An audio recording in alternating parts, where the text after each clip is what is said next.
Howdy guys, welcome to another episode of Making Dough Show. My name is Hangam and my husband and I, we own about 4 restaurants here in the San Antonio area. And I love to meet new people in the restaurant industry, answer your questions if you have any, and be of help in any way that I can. And today I'm excited to answer Colin Boyd's question. He left it on our website on Making Dough Show. You're welcome to go there as well. Scroll all the way down and leave a question if you have one for me. And he is a server and hard worker, clearly. And so he's asking me this question: how to handle a situation in regards to being a waiter. Specifically, how do you handle a customer who requests food which you do currently not have in stock? And so how do you improvise? Do you upsell? How do you go about that conversation? Now, this is used to happen, and now it's more common than ever. Obviously, items are out of stock. I mean, I hear that from our restaurants all the time. This item is out, or, from Cisco, whoever, this and that. They're out of stock all the time. And so that is very normal. So that's the supply chain affair problem. Or it is that the person who places the food order did not do a good job or forgot an item. Or the third option is that item may actually be in stock. We got it into the food order maybe this morning. The POS has not been updated. Does that happen to anybody? So if you're a server, a lot of times when an item is out of stock, maybe on the POS or what have you, you can go back and check with the kitchen and say, hey, is that fish? Is that Canadian bacon? Is that back in stock yet? And sometimes the answer is yes. But that's not what we're talking about, those kinds of logistics operationally that we all love. But rather, what if there is a legit case of you not having an ingredient, a dish is missing? And how do you handle that scenario with your guests masterfully? Colin, I have 3 tips for you. First tip is attitude is everything. No matter the circumstances, no matter what happens, no matter what comes out of your mouth or the script and what have you, the attitude you have and how you carry yourself.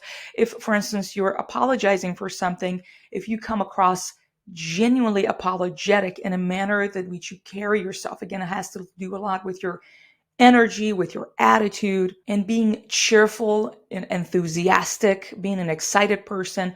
All of those will top no matter what we talk about. So that's the first tip I have for you. Really be mindful every single day that you come to your shift, that you work. How can you up-level your attitude a little bit? And again, that's going to help you with your tips. It's going to help you getting through this problem at hand as well. The second tip that I have for you is that you need to know what item is in stock and out of stock and what have you. And when folks sit down, immediately inform them before you give them the menu and you go away, you give them 10 minutes. And sometimes, especially if you're a new guest at a restaurant, it's hard to make a decision. So I sit down and go over the menu and narrow down my items to 3. And then I ask my husband, which one do you think I like? He narrows it down to 2. And then you come around after 5 minutes and you tell me that we don't have that item, that you don't have that item in stock. Well, that's going to be a little bit frustrating. So be sure to communicate. If you're not able to do something for the guests, for supply chain issues or what have you, be sure to be quick to inform them as soon as they sit down. You're the one who sets the expectation. Sometimes we have customers place their order online. So for instance, we own pizzerias. Maybe it's on the multi-meat and we don't have Canadian bacon, which has been a chronic problems around here. I don't know who's into Canadian bacon. We're not getting them as much. So that's in one of our specialty pizzas. We want to give customers courtesy calls as soon as those orders are placed and give them options. So one thing is you tell them what you cannot do for them. In this case, we do not have Canadian bacon and so on the multi-meat pizza in this particular case. And we offer them a couple solutions that we can put double of any meat that goes onto that pizza in this case, or any other toppings instead of that Canadian bacon that we cannot fulfill. Imagine, for instance, that it's a Mexican restaurant. Think about, I don't know, I'm trying to come up with an example for you. I don't know what kind of a restaurant you work at. So for instance, an ingredient, I don't know, beans is missing. You're like, okay, we don't have refried beans, but we have black beans that we could replace that with, or we can replace it with any other side. So don't just say what you cannot do for them. Think about something similar that you can replace that item with. Again, it was like refried beans versus black beans or any other side, for instance, in this example. If you don't know how to make a good suggestion, which is part of the question you were asking me, are you going to serve the customer making a good suggestion is that you need to ask the customer questions. You won't know what to suggest unless you have the information. So you need to gather intelligence first. So for instance, maybe you have a spicy chicken dish on the menu with a particular poblano sauce that they really wanted, and somehow you cannot fulfill that dish. You can ask them, is it that you wanted that dish because you wanted a chicken dish, or is it because you like the poblano sauce, or is it that you like something spicy? When they tell you, actually I wanted a chicken dish, then you can make a good suggestion. Hey, we have this other chicken dish.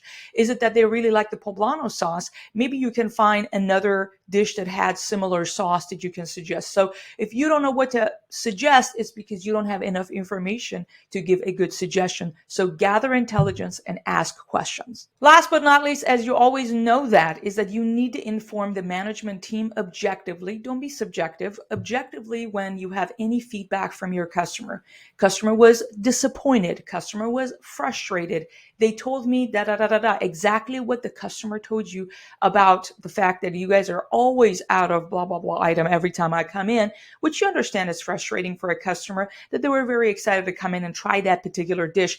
Communicate the guests' feedback and frustration objectively. Don't be accusing, well, y'all never order the food right, or y'all know. It's not about that, but rather you being the person who wanted, the management always want to know. I want to know what our customers are thinking. So be quick to pass the feedback and let us know what's disappointing people, what's frustrating people, and why is that. And if you have any suggestions, make sure to pass it to your management team. To wrap this up, Colin, you can always compensate whatever experience at a restaurant with good service. You may not be able to, control the kitchen. The food is coming out early or late, what have you. You don't know if the food is going to taste good or not. Those are out of your control as a server. You need to focus on what you can control. And I'm telling you, a lot of customers tip the server good if the server did the hustle. People understand, well, it's not the server's fault that the kitchen is, taking too long, right? And if they see your hustle, if they see that you're genuine, that you have a good, enthusiastic attitude, right? People are quick to compensate for that. People will give you a good tip. So be really focused on that. Well, Colleen, I hope that those tips are helpful for you in the case and scenario that you're dealing with. Guess what? We're all dealing with that scenario. Hope that's helpful. Let me know your thoughts on that. And if you have any questions, be sure to go to our website, www.makingdoughshow.com. Scroll all the way down. There are free resources there for you that you can download, of course. Submit your question, and looking forward to seeing you here on Making Dough Show next week. Thank you so much. Bye-bye.